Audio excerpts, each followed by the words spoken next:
Hello everyone and welcome back to the channel that knows nothing. I'm Jem and let's get to it.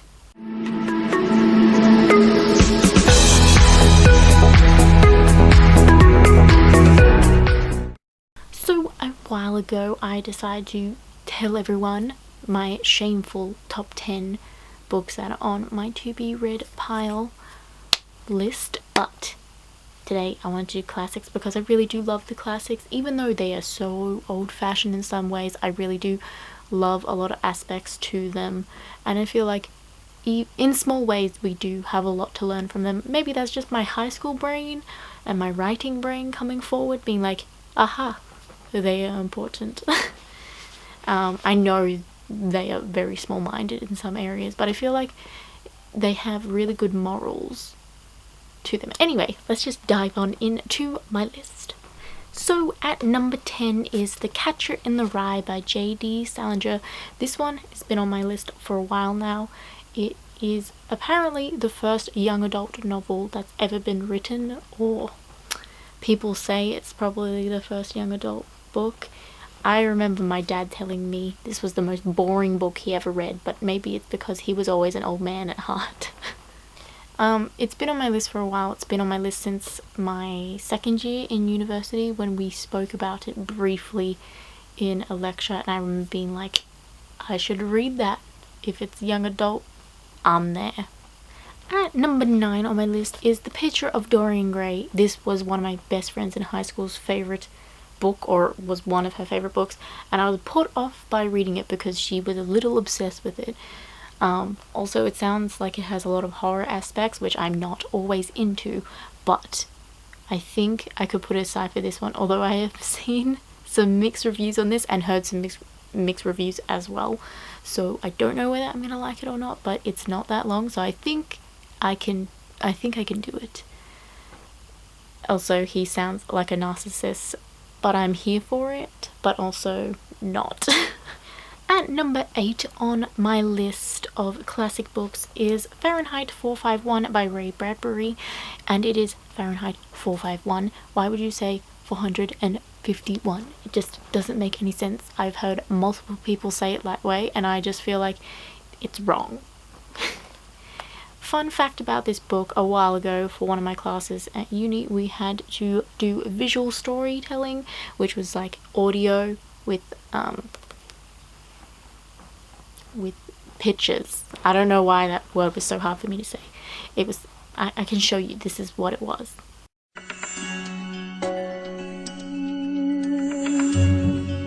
Fahrenheit 451 by Ray Bradbury.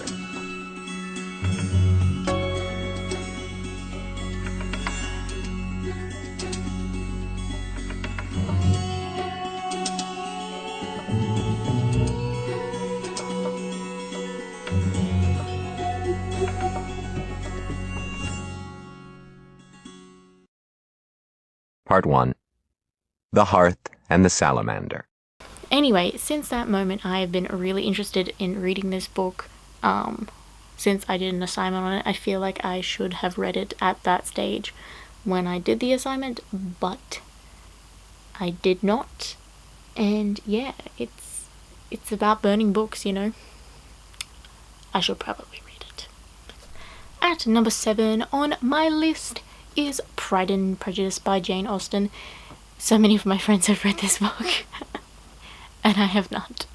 I feel like you have to be in a state of mind to read these kinds of books, like not just Jane Austen but classics in general, because they use such old language, and I went through so much of that in high school and in uni that I decided I need a break from it, which is why I have not been reading that many classics.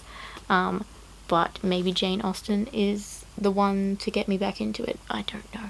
Even saying that, it sounds like a lie to me, because I have heard that she is a little bit difficult to understand sometimes. So maybe it's not, but I have seen the films of Pride and Prejudice, and I feel like I need to read the book. I need to know. I need to know the whole story, which you think the films would give you, but I want to know more. I want to know the language. I want to experience it by reading it. At number 6 on my list is A Brave New World. This I stumbled upon, I want to say last year, or whenever the TV show trailer came out. I was like, oh my god, I totally forgot that book was a thing, and I definitely had bought this book prior to seeing that trailer, and I was like, For people that don't know me that well, I really do love dystopians. By far, my favourite dystopian novel is The Hunger Games. It's one of those books that got me into reading. But I love any other sorts of dystopian worlds, like The Giver, for example, if you wanted to know one. I love where authors' minds go in that sort of situation.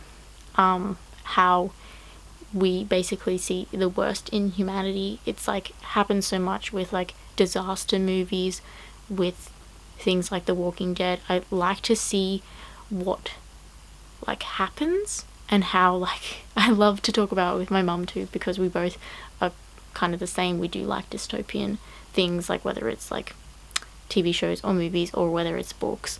We love to talk about, it's just like, damn, how messed up was that person to think of that idea? Like, how messed up was it to think of, like, The Hunger Games, for example? That's pretty messed up.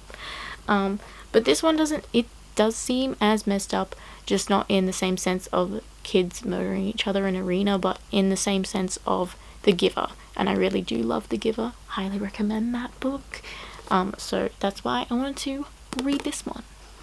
At number 5 on my list is Animal Farm by George Orwell. This has been another one that I wanted to read for a while now, probably since I was in high school, because there was a class that read Animal Farm the year before me, and I was like really hyped up. I was like, yes, we're gonna get to read Animal Farm. I have no idea what it's about, but I'm keen, and it has farm animals in it, so what's not to like? And then I went into the next year, and we were not reading Animal Farm, we were reading 1984, which did my head in. I liked it and I didn't like it at the same time. But truly, I have no idea what this is about. I know it has animals in it, and that there is a hierarchy, and that something is overthrown. Do they overthrow the farmer? I have honestly no idea what happens in this book. This is me just guessing at this point, so I should probably go read it. At number 4 in this list is Lord of the Flies, which, again, a book that I've needed to read for a very long time. I remember seeing the Simpsons episode that was themed against this book. Quite interesting. I find it, again, even though it's not dystopian, I feel like it could definitely fall within that genre of it, because children left alone to their own devices. I get vibes on the Gone series with this book, even though it is set not in a messed up world like that one. I remember the first time I heard about this book was actually in year 10. We had to pick different classic books for class and analyze them. I did not pick a good one. I still have triggering memories. Anyway, one of the guys in my class decided to Lord of the Flies. I feel like he did not do it justice, and so that's why I wanted to read it and be like, you could have talked about so many interesting things and you didn't. But I'm yet to read it. So many years later. Number 3 on my list I actually don't own, or I don't think I own, I cannot find it, is Moby Dick. I've wanted to read that one since I watched the Outlander series, because there's a whole episode dedicated to it. I don't want to give too much away because there's a lot in the Outlander series.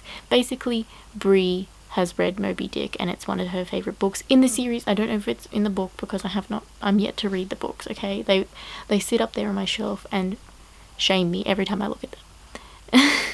Anyway, she knows it so much that she knows it by heart, and she starts to tell the story to a sea captain who is afraid of drowning. And so yeah, ever since that episode, if people watch the Outlander series, they know what I'm talking about, but everybody else is just like, you're crazy. Anyway, it's since that scene that I have been pretty determined to read it, and though I am yet to actually buy it. At number 2 is also one I do not own yet, but is To the Lighthouse by Virginia Woolf. I've also wanted to read this because of another piece of media. There was this horrible yet really good movie called Nerve. I really liked it. It is also based upon a book which I have not read. Guilt. Anyway, the main character's favorite book is To the Lighthouse, and a lot of stuff happens in that movie. Basically, she says that in the end the lighthouse represents different things to the different characters, and I really resonated with that, and that now I just need to actually find a copy of it slash buy it from a bookshop. But yeah, I really liked it because of that reason, and the reasons why the character really related to that book. But yeah, I'm the big dumb and haven't even bought it. And at number 1 on my list is Picnic at the Hanging Rock. There is several reasons why it's at number 1. It is the first horror thing that I remember seeing as a young person, and we didn't even watch any of it. So in year 6, or was it year 5? I don't remember. We started to look at films and analyze them, and look at characters and see how they are reacting to a scene. And I remember that my teacher would always bring up different things. We looked at Little Shop of Horrors, but that was only photography from the musical.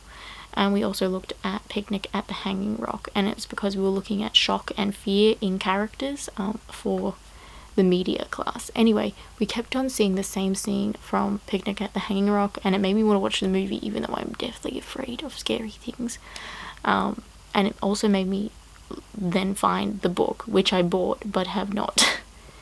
I have not read. It's such a pretty cover though. It's hardback. That's how you know it's legit. Anyway, and also it's set in Australia, so that's another fun one. Another reason to be scared of my country.